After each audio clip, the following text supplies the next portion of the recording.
আসসালামু আলাইকুম। রহস্যময় সময়ে আপনাদেরকে আবারও স্বাগতম। আমরা আজকে চলে এসেছি সেই বৃহস্পতিবার রজনীতে।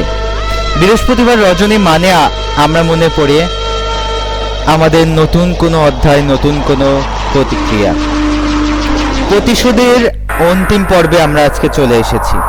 আজকে আমরা প্রতিশোধের অন্তিম পর্ব নিয়ে আলোচনা করব। জয়ের আস্তে আস্তে মনে পড়ে সেই দিনের কথা। এর মাঝে কোয়েল আবার বলে ওঠে, কি জয়, মনে পড়ছে তো সেই দিনের কথা? কিভাবে তুমি আমাকে তোমার পথ থেকে সরিয়েছিলে? কেন জয় বলো, তুমি কেন আমার সাথে এই রকম করলে? সেদিন তোমার সমস্ত কিছুই প্ল্যান করা ছিল, তাই না? তুমি গাড়ি থেকে নামার পর হঠাৎ করেই ট্রাকটা তো আসার কথা ছিল না। সব কিছুই ছিল তোমার সাজানো খেলা। আমিও তো বাঁচতে চেয়েছিলাম, কিন্তু তুমি আমাকে বাঁচাতে দাওনি। আমার কথা নয়, বাদ দাও। আমার বাবা মা তারা কি করেছিল বলতে পারো? তাদের একমাত্র সন্তানকে তারা সদ্য হারিয়েছিল। আমি মারা যাবার পর ওই বৃদ্ধ মানুষগুলো তোমাকে আমার জায়গায়, অর্থাৎ সন্তানের জায়গাটা দিয়েছিল। ওরা তোমাকে নিজের ছেলে হিসেবে রেখেছিল। তার বদলে ওরা তোমার কাছ থেকে কি প্রতিদান পেল? মৃত্যু? আচ্ছা জয়, বলো তো, ওরা কি এমন দোষ করেছিল যার জন্য তুমি ওদের এই রকম ভাবে সারা জীবনের মতো শাস্তি দিলে? ওদের কি মৃত্যুটা প্রাপ্য ছিল? আমারও কি মৃত্যুটা প্রাপ্য ছিল? বলো জয়, বলো। চুপ করে থাকার দিন আজ নয়। ঠিক আছে, এবার চলো জয়, তোমাকে তো আমি নিতে এসেছি। তুমিও তো যাবে আমার সাথে, না না? কোয়েল, আমি যাব না। কোয়েল, আমি বাঁচতে চাই, আমি বাঁচতে চাই। তা যে সম্ভব নয় জয়। তুমি বলো তো জয়, আমার ওই বৃদ্ধ মাকে তুমি কত নির্মমভাবে হত্যা করলে। মানুষটা যে তোমাকে বড্ড ভালোবাসতো, তাকে কিনা সিঁড়ি থেকে ধাক্কা মেরে ফেলে দিলে।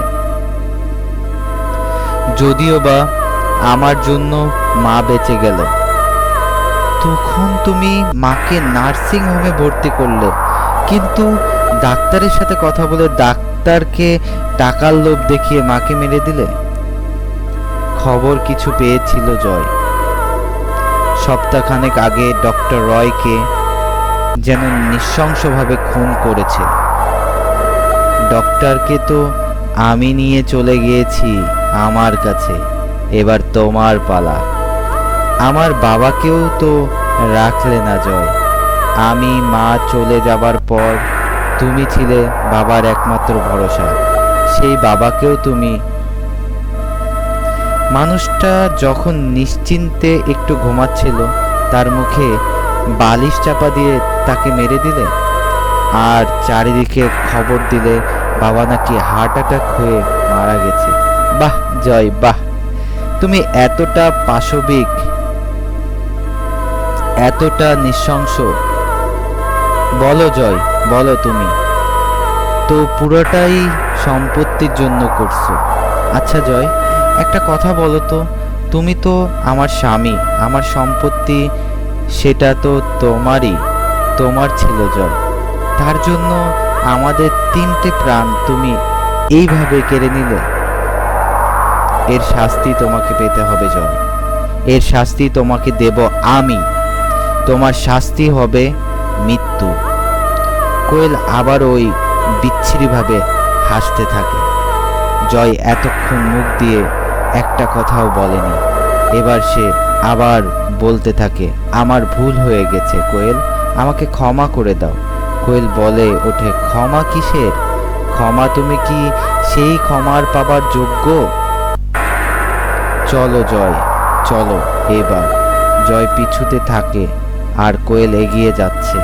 জয় যত পিছনের দিকে পিছিয়ে যাচ্ছে, কোয়েল তত তার দিকে এগিয়ে যাচ্ছে। জয় খেয়ালই করেনি যে এর পরেই খোলা বারান্দা। জয় পিছুতে থাকে আর বলতে থাকে, ক্ষমা করে দাও, ক্ষমা করো আমাকে, বেশ আর এক পা পিছলে, শেষ, সব শেষ। হঠাৎ জয় দেখে কোয়েলের সাথে আরও দুজন ছায়ামূর্তি তার দিকে এগিয়ে আসছে। তিনটে ছায়ামূর্তি এখন জয়ের পুরোপুরি সামনাসামনি। কোয়েল কেবল খিলখিল করে ওই রকম বিচ্ছিরিভাবে হেসেই চলছে। ওই দুটো ছায়ামূর্তি দুটো চারটে হাত সজোরে ধাক্কা মেরে জয় নিজেকে বাঁচানোর অনেক চেষ্টা করে, কিন্তু সে পারে না। জয়ের কানে কেবল ভেসে আসে, তিনজন বিচ্ছিরিভাবে হাসে। বেশ, তারপর সব অন্ধকার। পরের দিন সকালে জয়ের ঘুম ভাঙে। সে ভাবে, তার মানে সে এতক্ষণ স্বপ্ন দেখছিল। জয় বিছানা ছেড়ে ওঠে।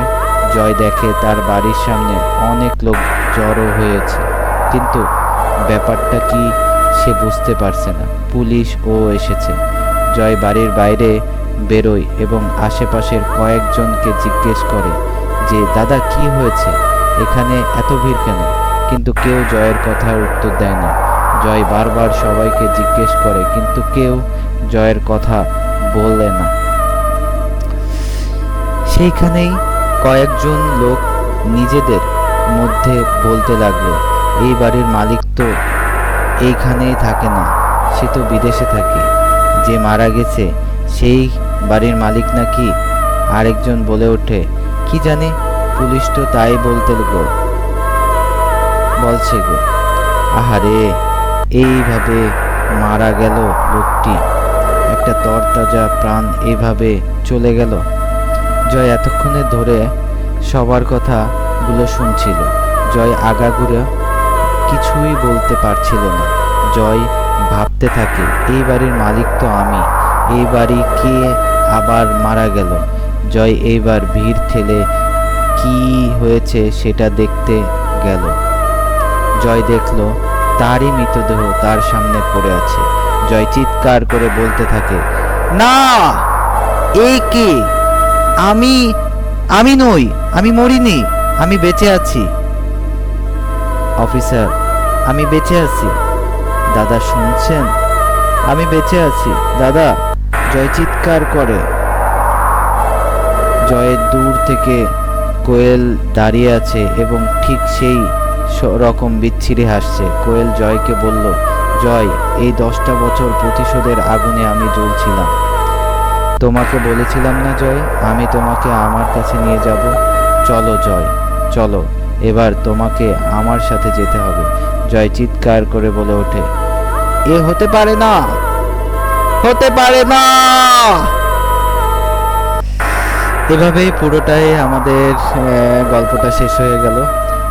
মূলত আমাদের গল্পটা ছিল কাল্পনিক চিত্র দিয়ে আমাদের গল্পটা তৈরি করা হয়েছিল। আশা করি ভালো লাগবে। শেষ মুহূর্তের সময়ও সকলে ভালো থাকবেন এবং রহস্যময় সময়ের সাথে থাকবেন। আর আপনারা হয়তো বা জানেন, তো আবারও বলে রেখে দিই, রহস্যময় সময়ে আপনাকে ইমেল করলে আপনাদের গল্পগুলো, আপনাদের রহস্যময় সময়গুলো আমরা পুনরায় আবৃত্তি করতে পারবো। ধন্যবাদ। আশা করি ভালো থাকবেন। বৃহস্পতিবার রজনী আবারও শুভ হোক। আসসালামু আলাইকুম।